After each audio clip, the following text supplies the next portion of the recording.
case briefs, and so much more. LSData's got what you're looking for.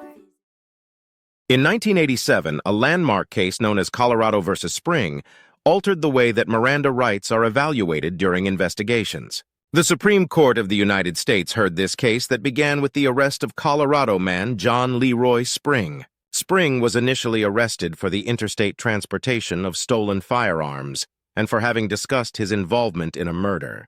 Despite admitting to shooting two people, Spring emphatically denied responsibility for the murder of Donald Walker in Colorado.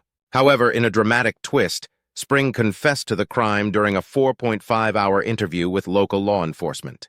This confession came after Spring was not informed that he would be questioned about the Walker murder during his initial interview with the Bureau of Alcohol, Tobacco, Firearms, and Explosives (ATF) agents. Based on the confession, the trial court upheld Spring's waiver of Miranda rights, positing that the ATF's failure to inform him about the questioning surrounding the Colorado murder was not sufficient grounds for invalidity. Spring was convicted of first-degree murder. In an unexpected turn of events, the Colorado Court of Appeals overturned Spring's conviction. They argued that the ATF should have informed Spring that he was a murder suspect or reiterated his Miranda rights before the questioning.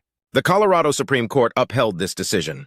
The case was brought before the Supreme Court, where the lower court's decisions were upended.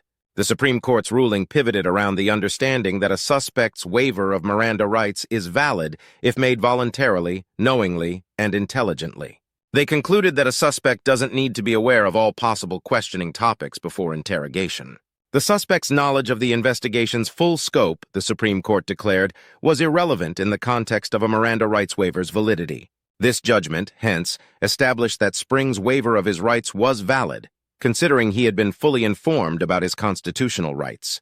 The case was remanded for further proceedings, and the milestone ruling provided a unique interpretation of the information a suspect needs to know before being questioned under Miranda rights.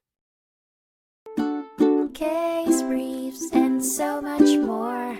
LSData's got what you're looking for. Visit lsd.law, elevate your mind. Leave the stress of class.